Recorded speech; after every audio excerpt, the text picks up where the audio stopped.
नमस्कार दोस्तों।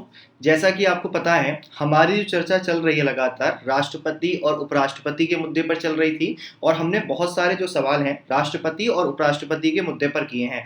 अब आज जो हम चर्चा करने वाले हैं प्रधानमंत्री के मुद्दे पर कई सारे सवाल करने वाले हैं। तो देखते हैं भाई कि आज क्या सवाल होंगे हमारे सामने। और एक बात और ध्यान रखिएगा, आपको जो है अनअकैडमी की ऐप डाउनलोड करनी है और अनअकैडमी की ऐप पर डाउनलोड करके यूपीएससी, सीएसई, जीएस अपना गोल सेलेक्ट कीजिएगा, वरुण पचौरी सेलेक्ट कीजिएगा। वहां पर जो है आपको हमारी क्लासेस देखने का मौका मिलेगा। और आप अगर अनअकैडमी को सब्सक्राइब कर रहे हैं तो civil Hindi PDF coupon code लगाइएगा, जिसके माध्यम से आपको सीधे सीधे अच्छा खासा डिस्काउंट मिल जाएगा। ठीक है, तो शुरुआत करें और ध्यान रखिए डिस्क्रिप्शन में सारे लिंक दिए गए हैं। इन लिंक्स के माध्यम से आप सारी सुविधाएं प्राप्त कर सकते हैं। ठीक है, चलिए तो शुरुआत करते हैं। तो आज की क्लास का हमारे सामने है क्वेश्चन नंबर 1। क्वेश्चन नंबर 1 क्या है? राष्ट्रपति और प्रधानमंत्री के संदर्भ में यहां पर दो स्टेटमेंट हैं। स्टेटमेंट नंबर 1 क्या है? स्टेटमेंट नंबर 1 है राष्ट्रपति नाम मात्र का कार्यकारी प्रमुख होता है। दूसरा स्टेटमेंट है प्रधानमंत्री वास्तविक कार्यकारी प्रमुख होता है। अब हमको ये देखना है कि यहाँ पर कौन सा स्टेटमेंट सही है। ऑप्शन ए केवल एक सही है, ऑप्शन बी केवल दो सही है, ऑप्शन सी 1 और 2 दोनों सही है, ऑप्शन डी उपरोक्त में से कोई सही नहीं है। अब अगर हमें ये सवाल करना है तो सबसे पहले हमें ये पता होना चाहिए कि आखिर इस सवाल कहना क्या चाहता है। तो ये सवाल जो आधारित है वो पार्लियामेंट्री सिस्टम पर आधारित है। तो अगर हम पार्लियामेंट्री सिस्टम अर्थात संसदीय व्यवस्था की बात करें तो संसदीय व्यवस्था का एक खास लक्षण होता है और जानते हैं वो लक्षण क्या है? वो लक्षण है दोहरी कार्यपालिका का। तो संसदीय व्यवस्था में हमको क्या देखने को मिलता है? दोहरी कार्यपालिका देखने को मिलती है, जहां पर एक नामिक कार्यपालिका होती है और एक वास्तविक कार्यपालिका होती है। तो ऐसे में भारत के केंद्र स्तर पर भी हमको क्या देखने को मिलता है? संसदीय व्यवस्था देखने को मिलती है, जहां पर एक नामिक कार्यपालिका है और एक वास्तविक कार्यपालिका है। तो नामिक कार्यपालिका कौन है? भारत में केंद्र स्तर पर जो नामिक कार्यपालिका दिखाई देते हैं वो आपको राष्ट्रपति दिखाई देते हैं और वास्तविक कार्यपालिका कौन दिखाई देते हैं? वास्तविक कार्यपालिका जो दिखाई देते हैं वो प्रधानमंत्री दिखाई देते हैं। अगर इस संदर्भ में हम भारतीय संविधान के अनुच्छेद 74 को देखना चाहें तो क्या लिखा गया है? राष्ट्रपति को सहायता और सलाह देने के लिए मंत्रिपरिषद, जिसमें कहा गया है राष्ट्रपति को सहायता और सलाह देने के लिए एक मंत्रिपरिषद होगी। ठीक है, अब बहुतों को ये लगेगा कि राष्ट्रपति जो है वो वास्तविक प्रधान है, क्योंकि राष्ट्रपति को सहायता और सलाह देने के लिए एक मंत्रिपरिषद है जिसका प्रधान प्रधानमंत्री होगा। लेकिन इसके आगे और बढ़िए, जिसमें क्या कहा गया है? राष्ट्रपति अपने कृत्यों का प्रयोग करने में ऐसी सलाह के अनुसार कार्य करेगा। यानी कि यहां पर एक मंत्रिपरिषद है जिसके प्रधान प्रधानमंत्री हैं जो राष्ट्रपति को सलाह देने का काम करते हैं। तो ऐसा नहीं है राष्ट्रपति को जो सलाह दी जा रही है वो मात्र एक का जो है केवल एडवाइस है। यहाँ पर क्या है? वो जो सलाह है वो बाध्यकारिता है। अब यहाँ पर क्या राष्ट्रपति उस सलाह को मना नहीं कर सकते हैं? बिल्कुल नहीं, राष्ट्रपति जो है उस सलाह को मना नहीं कर सकते हैं, केवल एक बार पुनर्विचार के लिए कह सकते हैं। क्या कहा गया है? राष्ट्रपति मंत्रिपरिषद से ऐसी सलाह पर साधारणतया या अन्यथा पुनर्विचार करने की अपेक्षा कर सकेंगे। यानी कि पुनर्विचार के लिए कहा जा सकेगा और अगर ऐसे पुनर्विचार के बाद दोबारा उससे राष्ट्रपति को वही एडवाइस कर दिया गया है तो क्या करना पड़ेगा? राष्ट्रपति को उसी सलाह के अनुसार काम करना पड़ेगा और राष्ट्रपति ऐसे पुनर्विचार के पश्चात दी गई सलाह के अनुसार कार्य करेगा। यानी कुल मिला के लगता तो है कि राष्ट्रपति वास्तविक शक्तियां रखते हैं, पर राष्ट्रपति वास्तविक शक्तियां नहीं रख रहे हैं, इनका केवल नाम इस्तेमाल हो रहा है। हो क्या रहा है? राष्ट्रपति नामिक कार्यपालिका है जो प्रधानमंत्री के नेतृत्व में मंत्रिपरिषद की सलाह पर काम करते हैं। तो कुल मिला के व्यवस्था ऐसे काम करती है, ये भारत के राष्ट्रपति प्रधानमंत्री के नेतृत्व में मंत्रिपरिषद की सलाह पर काम करते हैं। तो भारत के राष्ट्रपति कैसे करते हैं? प्रधानमंत्री के नेतृत्व में मंत्रिपरिषद की सलाह पर काम करते हैं। ठीक है, चले अगले सवाल पर। चलिए भाई, अब चलते हैं प्रश्न संख्या 2 की तरफ। प्रश्न संख्या 2 क्या है? राष्ट्रपति और प्रधानमंत्री के संदर्भ में दो स्टेटमेंट हैं। पहला स्टेटमेंट है प्रधानमंत्री राष्ट्र का प्रमुख होता है, दूसरा है राष्ट्रपति सरकार का प्रमुख होता है। निम्नलिखित में से सही विकल्प चुनिएगा। ऑप्शन ए केवल एक, ऑप्शन बी केवल 2, ऑप्शन सी 1 और 2 और ऑप्शन डी है उपरोक्त में से कोई नहीं।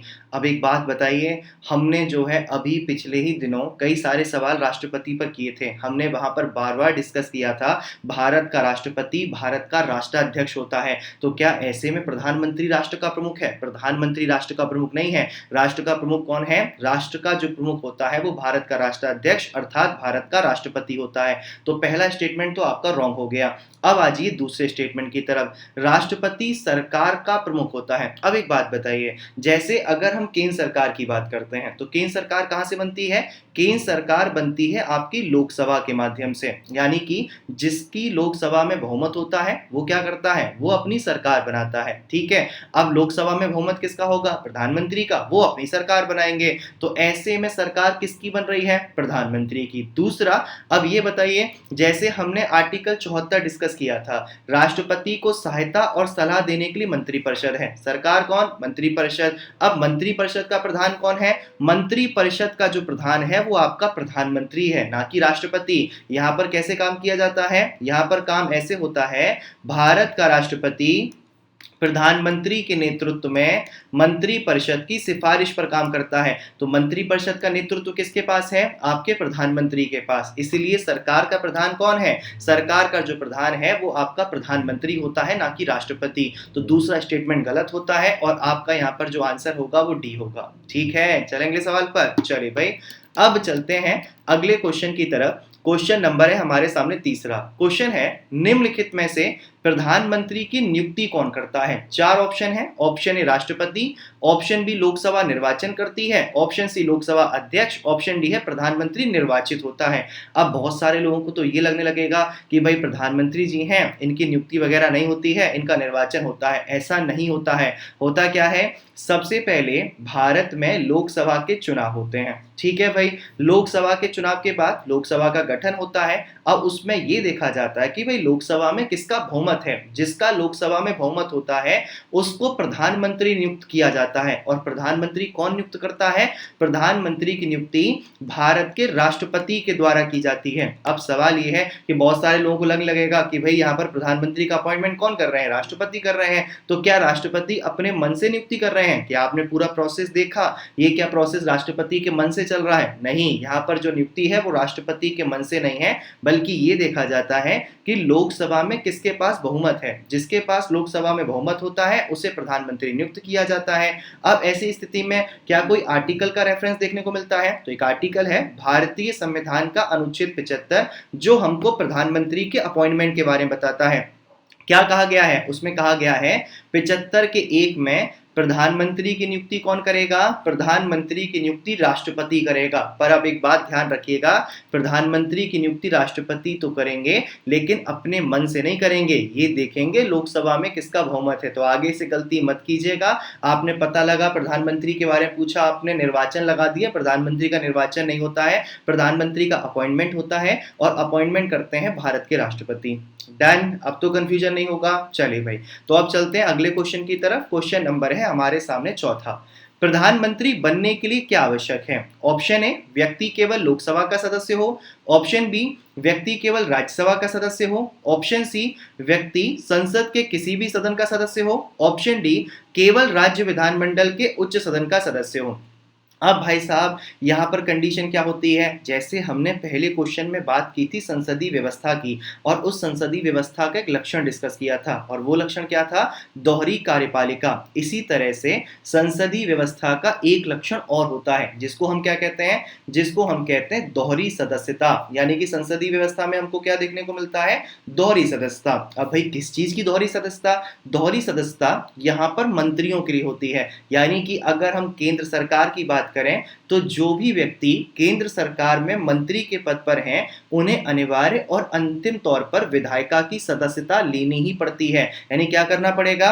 अगर आप मंत्री पद पर हैं तो आपको अनिवार्य और अंतिम तौर पर आपको क्या करना पड़ेगा? संसद की सदस्यता लेनी ही पड़ जाएगी। तो ऐसे में क्या कंडीशन होती है? कंडीशन ये होती है कि यदि आप भारत के प्रधानमंत्री हैं तो सबसे पहले या तो फिर आपको लोकसभा का मेंबर होना चाहिए। मान लीजिए भाई आप लोकसभा के मेंबर नहीं हैं तो फिर आपको राज्यसभा का मेंबर होना चाहिए। मान लीजिए भाई आप राज्यसभा के मेंबर नहीं हैं तो क्या होना चाहिए? आपको 6 महीने के भीतर या तो लोकसभा का मेंबर बन जाना चाहिए या तो राज्यसभा का मेंबर बन जाना चाहिए। यानी कुल मिला के प्रधानमंत्री बनने के लिए क्या आवश्यक है?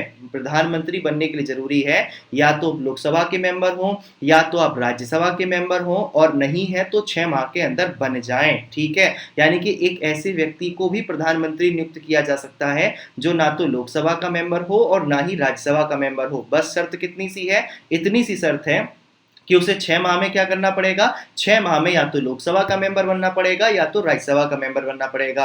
अब यानी कि आंसर क्या होने वाला है, इसलिए इस क्वेश्चन का जो आंसर होगा वो सी होगा। तो प्रधानमंत्री बनने के लिए क्या आवश्यक है, संसद के किसी भी सदन का सदस्य हो सकता है यहाँ पर कोई व्यक्ति, तो कोई दिक्कत नहीं है, यानी कि लोकसभा का मेंबर भी हो सकते हैं और राज्यसभा का मेंबर भी हो सकते हैं, और नहीं है तो 6 माह के अंदर बन जाएंगे। ठीक है, अब इसका रेफरेंस क्या है, इसका रेफरेंस देखने को मिलेगा भारतीय संविधान के अनुच्छेद 75 में। देखिए क्या लिखा गया है, कोई मंत्री, कोई भी मंत्री जो निरंतर 6 मास की किसी अवधि तक संसद के किसी सदन का सदस्य नहीं है, उस अवधि की समाप्ति पर मंत्री नहीं रहेगा। वही बात की जा रही है, यहाँ पर दोहरी सदस्यता की बात कर रहे हैं ना, यानी कि भारत सरकार में यदि कोई मंत्री है तो उसे अंतिम तौर पर और अनिवार्य तौर पर विधायिका का मेंबर बनना ही पड़ेगा, और केंद्र स्तर पर विधायिका कौन सी है, संसद है। तो ऐसे में संसद के किसी भी सदन का मेंबर बनना ही पड़ेगा, यानी कि या तो आपको लोकसभा का मेंबर होना चाहिए या फिर राज्यसभा का मेंबर होना चाहिए, और नहीं है तो 6 माह के अंदर बन जाना चाहिए।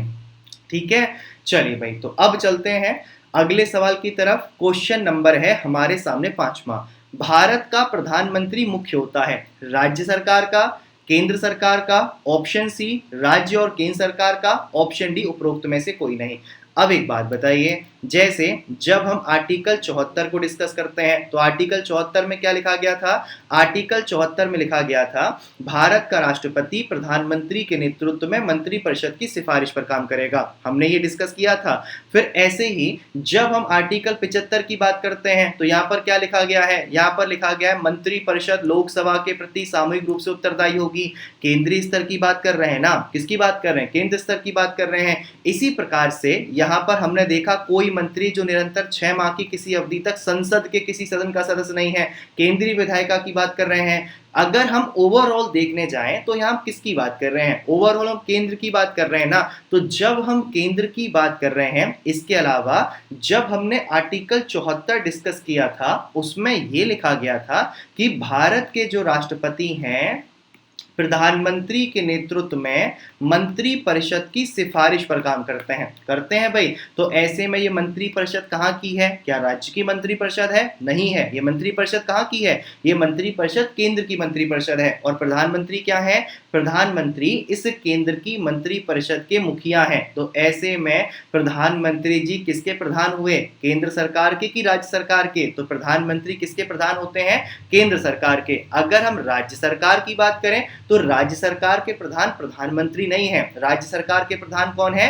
राज्य सरकार के जो प्रधान है वो आपके मुख्यमंत्री होते हैं। ठीक है, तो भारत का प्रधानमंत्री किसके मुख्य होते हैं, भारत के जो प्रधानमंत्री हैं वो केंद्र सरकार के मुख्य होते हैं, इसलिए इस क्वेश्चन का जो आंसर होगा वो बी होगा। ठीक है, तो आज की जानकारी आपको कैसी लगी, इस तरीके के जो वीडियोस हैं आपके लिए लाए जाते रहेंगे, तो ज़्यादा से ज़्यादा प्यार दीजिएगा, इन वीडियोस को लाइक कीजिएगा, शेयर कीजिएगा, चैनल को सब्सक्राइब कीजिएगा। इसके अलावा अनअकैडमी की ऐप जरूर डाउनलोड कीजिएगा, वहाँ पर जाके जो भी फ्री कंटेंट है आप सिविल हिंदीपीडिया कूपन कोड इस्तेमाल करके प्राप्त कर सकते हैं। और एक बात ध्यान रखिएगा, अगर आप अनअकैडमी को सब्सक्राइब कर रहे हैं तो सिविल हिंदीपीडिया कूपन कोड लगाइएगा, CIVILHINDIPEDIA।